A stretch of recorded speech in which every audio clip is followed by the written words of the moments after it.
नमस्कार, मैं हूं संदीप शर्मा। आप देख रहे हैं एसकेएस खबर। एसकेएस खबर में आपका स्वागत है। शुरू करते हैं आज की मुख्य खबरें। बहरोड विधायक बलजीत यादव जी ने हमारे अलवर के सांसद महंत बालकनाथ जी के लिए जो व्यक्तिगत टीका टिप्पणी की है, मैं उसकी कड़े शब्दों में निंदा करती हूँ। ये भारत देश है और यहाँ की संस्कृति हमेशा ये ही कहती है कि जब बसंत आता है तो प्रकृति निखर जाती है और जब संत आते हैं तो संस्कृति निखर जाती है। हमारे महाराज जी पर जो टीका टिप्पणी की गई, अगर बहरोड विधायक इस प्रेस कॉन्फ्रेंस में जो पुष्पवर्षा हुई और जो उन्होंने पिछले 4 सालों में कार्य किए हैं, इन विकास कार्यों की चर्चा करते तो आम जनता के बीच में एक सकारात्मक मैसेज जाता और कहीं ना कहीं वो कुछ अच्छा करने का एक प्रयास होता। लेकिन हमेशा हर बार जिस तरह से उन्होंने जिन शब्दों और जिन भाषाओं का प्रयोग किया है, ये राठ की जनता है, सब देख रही है। आप सबने देखा है कि जब चुनाव उन्होंने जीता था तो वो विधानसभा में ट्रैक्टर में बैठकर गए थे। उन्होंने कहा था कि मैं किसान पुत्र हूं और आज बिना किसी अचीवमेंट के, बिना किसी बड़ी उपलब्धि के यहाँ पुष्प वर्षा हो रही है। ऐसा कौन सा अचीवमेंट था कि जिसको लेकर इस क्षेत्र में पुष्प वर्षा हुई? आज बहरोड क्षेत्र के, पूरे राठ क्षेत्र में सड़कों के क्या हालात हैं आप सब जानते हैं। किसी भी गांव में हम जाते हैं, वहां गांव के मेन जो चौपाल और मेन जो रास्ते खुलते हैं, हर जगह घुटनों तक का कीचड़ है।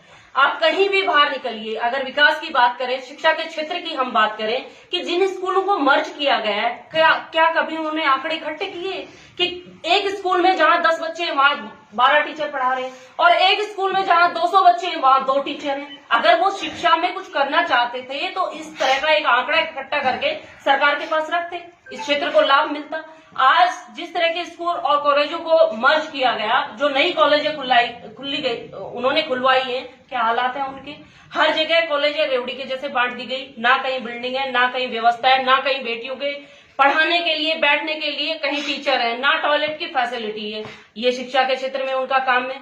अगर हम चिकित्सा की बात करें तो हर पीएचसी की हर गांव में क्या हालात है आप मुझसे ज्यादा जानते हैं। आप सवाल कीजिए, पूछिए कौन से बड़े अचीवमेंट उन्होंने किए। आज जब बात आती है हमारे राठ क्षेत्र की, यूथ में जो क्राइम है उसके क्या हालात है? आज ये यूथ में क्राइम कहां से आया है, किसके द्वारा तैयार किया हुआ है? आज के स्थानीय अगर हम स्थितियों का अवलोकन करें और हम देखें या समीक्षा करें तो आज इस राठ क्षेत्र में हमारे युवाओं को क्राइम में इन्वॉल्व करके पूर्ण रूप से बर्बाद किया जा रहा है और इसका परिणाम इस राठ क्षेत्र की आम जनता को भुगतना पड़ेगा। आने वाले 5-7 साल बाद में हमारी बहन बेटियां घरों के बाहर नहीं निकल पाएंगी। आज राठ के प्रत्येक नागरिक को सजगता से ऊपर उठना होगा और इन सारी चीजों पर, इन सारी समस्याओं पर ध्यान देना होगा। ये बहन बेटियों का क्षेत्र है, आप सबके घरों में बहन बेटियां हैं, लेकिन जब भी बहन बेटियों की बात आती है तो पिछले लंबे समय से किस तरह से सोशल मीडिया पर जो कीचड़ उछाला जा रहा है, कौन है ये लोग, किस लिए उछाल रहे हैं? अरे बहन बेटियां तो आप ही की हैं। आज मातृशक्ति की जब बात आती है तो भारत की संस्कृति में मातृशक्ति को सदैव पूजा गया है, लेकिन आज क्या हालात है, किसने पैदा किए और क्या कारण थे ये हालात पैदा करने के? आज जब भी बात आती है महिलाओं के आरक्षण की, हर पायदान पर महिलाओं के लिए जो आरक्षण है वो सरकारें सुनिश्चित कर रही हैं। हमारी देश की आधी जो आबादी है उसका हिस्सा महिलाएं हैं। क्या इन पुरुषों को, महिलाओं का वोट बैंक नहीं चाहिए? क्या महिलाएं वोट नहीं डालेंगी? पिछले दिनों में जो अलवर जिले के आंकड़े प्रकाशित हुए उसमें 1 लाख से ज्यादा महिला मतदाता हैं। क्या वो महिला मतदाता अपने मान सम्मान और स्वाभिमान पर हमेशा जैसे एक कुठाराघात करेंगे, वो झेलती रहेगी? महिलाएं कब तक इस दंश को झेलेंगी? महिलाओं पर अनैतिक टीका टिप्पणी करने वाले किसी भी व्यक्ति को जो सामाजिक व्यवस्था में महिलाओं को खराब करता है, उसको महिलाएं कभी बर्दाश्त नहीं करेंगी और जब ये राठ की मातृशक्ति जागेगी उस दिन इसके परिणाम इन जनप्रतिनिधियों को भुगतने भी पड़ेंगे। आज बहुत सारी ऐसी बातें, बहुत सारी ऐसी समस्याएं भाई साहब बलवान जी ने और रोहतासी भाई साहब ने आपके सामने रखे। हमने कहीं नहीं देखा कि पिछले 4 साल में ऐसे कोई मुद्दे या ऐसी कोई उपलब्धियां रही हो कि हमारे राठ ने गौरव महसूस किया हो। आज एक भैंस की बात आती है, भैंस मर गई। अरे ये हमारी ग्रामीण अर्थव्यवस्था कृषि और पशुपालन पर निर्भर करती है। उस व्यक्ति से पूछ के देखिए कि उसकी भैंस, पाड़ी या छोटा सा जानवर जीव भी जब वो जाता है तो क्या दर्द, क्या दंश वो झेलता है। हम कैसे बर्दाश्त करेंगे इन चीजों को। तो सारे मुद्दे ऐसे हैं। और सांसद जी के खिलाफ जो उन्होंने प्रेस कॉन्फ्रेंस की है, व्यक्तिगत टीका टिप्पणियों से दूर रहकर अगर विकास के मुद्दों को प्रमुखता दी जाएगी तो निश्चित रूप से आने वाले समय में ये राठ की जनता उन लोगों के लिए सोचेगी, विचार करेगी और अपने वोट का सही दिशा में इस्तेमाल करेगी। उसे सांत्वना तो देते, उसे सहयोग ना देते तो उसके विधायक क्षेत्र होने के नाते आपका कुछ फर्ज बनता है। पर क्या करें, फर्ज तो आपने सीखे नहीं।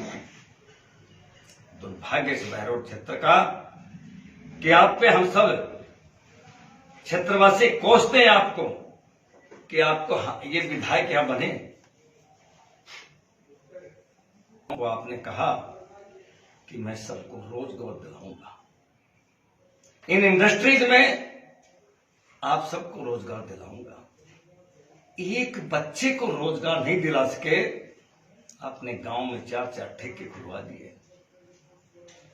बेरोजगारों को भटका के यहां के युवाओं को गलत रास्ते पे जाने के लिए मजबूर कर दिया आपने। आप नौटंकीबाज हैं। अभी तो आप बहुत नौटंकी करेंगे। क्यों कि अब 4 साल खत्म हो गए, अंतिम साल बचा है और उसमें भी सरकार की कोई गारंटी नहीं है कि सरकार कब गिर जाए और कब चुनाव आ जाए। इसलिए आप चिंतित हैं, भयभीत हैं कि तेरा सुपड़ा साफ होने जा रहा है। नई नौटंकी करेंगे आप, बताया हमें। आप इन फिर युवाओं को बुलाएंगे और फिर आप इनको कहेंगे आप तुम्हें सबको मैं इंडस्ट्रीज में भी लगाऊंगा, इन लोकल इंडस्ट्रीज का विरोध करूंगा और आप विधानसभा से रिजाइन करने की, इस्तीफा देने की पता नहीं कैसे कैसे नाटक करेंगे। विधायक महोदय, नाटक छोड़ दो। आपके 5-4 साल में 20 करोड़ रुपए एमएलए लैंड से आए। उन 20 करोड़ एमएलए लैंड का ये बहरोड की जनता हिसाब मांगती है। किसी शिविर का पैसा दिया हो, किसी स्कूल के अंदर कोई आपने अपनी एमएलए लैंड से कमरा बनाने का पैसा दिया हो तो 20 करोड़ का जनता को हिसाब तो दे दो। वो हिसाब हमारे पास है विधायक महोदय। हम बताएंगे 5 साल पूरे होने दो। अब वो पैसा कहां यूज किया आपने, वो पैसा कहां गया, ग्राम पंचायतों के माध्यम से पैसा क्यों नहीं लगा। ये जनता है, ये सब जानती है। हर चीज की अति का अंत होता है।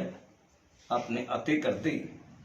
और ये हेलीकॉप्टर जो आपने 2 दिन पहले यहां उड़वाया, हो सकता है तेरा ये बात लोग भय की वजह से सब कह रहे थे कि आचार संहिता लगे और तेरा भांडा फूटे, पर ये हेलीकॉप्टर उड़ा के आपने तो पहले ही भांडा फूट गया। आखिर ये बहरोड की जनता, आज मैं कह देता हूं कि बहरोड की जनता 2023 के चुनाव में विधायक महोदय तेरी भाषा, तेरी कार्यशैली की वजह से तेरा सुपड़ा साफ हो जाएगा। साधु संतों के बारे में ऐसा बोलना, लोगों के बारे में ऐसा बोलना, इस तरह की भाषा यूज करना, आप सबके चरित्र के सर्टिफिकेट देने लगे। आप विधायक को सर्टिफिकेट बनाने वाले हो, जो मर्जी का चरित्र का सर्टिफिकेट देने लगे। विकास की बात तो करते नहीं आप। एमएलए बनता है, विकास के लिए बनता है, आप विकास की बात रखिए ना। क्या कहूं, कहने के लिए इस व्यक्ति ने कुछ छोड़ा नहीं। ये 4 साल में जो उन्होंने किया, इन सब बातों में इसकी भ्रष्टाचारिता, इसकी निरंकुशता, इसकी तानाशाही झलकती है। कर्मचारी का हाल देखो, व्यापारी का हाल देखो। ताज्जुब की बात है, स्कूल में, व्यापार में और तो और कोई भी 2 लोग बैठ के चर्चा नहीं करते और कहते हैं भैया चुप रहे, दीवार के भी कान होते हैं। ये स्टेटमेंट लोग देते हैं। हम तो यही कहना चाहेंगे, हम सब भारतीय जनता पार्टी के सब कार्यकर्ता इस विधायक को ये कहेंगे कि इस तरह की भाषा बंद कर दो, नहीं 2023 आ रही है और जनता तेरे को सुलटाने के लिए रही है। आप सबका बहुत बहुत धन्यवाद। सबसे बड़ा मुद्दा कि आज हमारे क्षेत्र के अंदर जिस तरह से मर्यादाएं भंग हो रही हैं, जिस तरह से भ्रष्टाचार फैल रहा है, और जिस तरह की बेलगाम जुबान होकर के ना व्यक्ति एक जनप्रतिनिधि इस तरह की भाषा उच्चारित करता है, हमारे क्षेत्र को खराब कर रहा, उसको लेकर के कॉन्फ्रेंस की गई। कल आपको पता होगा कि हमारे विधायक, भूल चूक में बने हुए विधायक बलजीत यादव ने अलवर के अंदर प्रेस कॉन्फ्रेंस में जिस तरह से थूक बखेरा है और जिस तरह से गंदगी फैलाई है और जिस तरह से गलत शब्द बोले हैं, वो बहुत ही शर्मसार करने वाले शब्द हैं। एक संत महात्मा पर और 20 लाख लोगों द्वारा चुने हुए जनप्रतिनिधि के ऊपर जिस तरह की अभद्र टिप्पणियां की है, ये बड़े शर्म की बात है और 20 लाख मतदाताओं के मुंह पर तमाचा है। इस तरह की भाषा बोलना एक जनप्रतिनिधि के ऊपर, और वो भी एक जनप्रतिनिधि। मैं कहता हूं बेशर्मी की हद होगी। ऐसा बेशर्म विधायक हमने नहीं देखा, जिसने साधु संतों की मान मर्यादा को ताक पर रख दिया, बहन बेटी की इज्जत को खराब कर दिया और मन चाहे जिसके जैसे गुरुजन हो तो उनको अपमानित किया है। किसी को नहीं बख्शा इस आदमी ने। ये आदमी जनप्रतिनिधि कहलाने योग्य नहीं है। इसको आप और विधायक महोदय कहने का इसको राइट नहीं है, इसको सुनने का। मैं कहता हूं इसको तू तबाक से बोले। जो व्यक्ति एक साधु संत के बारे में इस तरह की अभद्र टिप्पणी बोल सकता है, उसको कैसे बर्दाश्त करेंगे? कौन होता है ये चरित्र प्रमाण पत्र जारी करने वाला? महाराज जी का चरित्र प्रमाण पत्र जारी करने का इसका अधिकार क्या है? पहले इसका स्वयं का चरित्र देखो। इसका चरित्र तो वही उजागर होगा जब इसने संत महात्मा को भाई बालकनाथ कह के बोला, वही उसका चरित्र जाहिर हो गया। इसका चरित्र उस समय जाहिर होगा जब जिसने इसके परिवार को और बहन बेटियों को उस महात्मा से लपेट दिया। ये इसका चरित्र है। इसने इस तरह की बातें बोली है जो बर्दाश्त करने के लायक नहीं है। इस आदमी ने कहा कि बुआ जी का वो है। अरे तेरे को बेशरम पता ही नहीं है, बुआ जी तो 30 साल से है वहां, महाराज जी तो 5 साल से आए हैं। तू बहन बेटी और बुआ फूफाओं को लपेट रहा है और ईमानदार है, साधु संत है। जिसने चोला वस्त्र पहन लिया वो निश्चित रूप से पूजनीय है, वंदनीय है। प्रधानमंत्री और राष्ट्रपति और मुख्यमंत्री तक उसको झुककर प्रणाम करते हैं, लेकिन इसने तो बेहद बेशर्मी की सारी मर्यादा लांघ गए। इस तरह का बेशरम विधायक हमने नहीं देखा है। ये बात करता है चरित्र की। इसका चरित्र तो उस समय उजागर हो गया था जब ये कांग्रेस की टिकट मांग रहा था। टिकट कटा तो मंच पर बांग मार मार कर रोया ये आदमी और कांग्रेस को गालियां दी, और 10 दिन बाद में ये व्यक्ति दुख को भूल गया और दुख को भूल करके ना मोटे पैसा लेकर सरकार को समर्थन दे दिया। अरे 10 दिन में ये है तेरा चरित्र, तो ये है संत महात्मा का चरित्र, तू क्या गिनाएगा? उसके बाद में सरकार जब हिली बीच में तो समर्थन मांगने के नाम पर इसने मोटा पैसा लिया, समर्थन देने के नाम पर।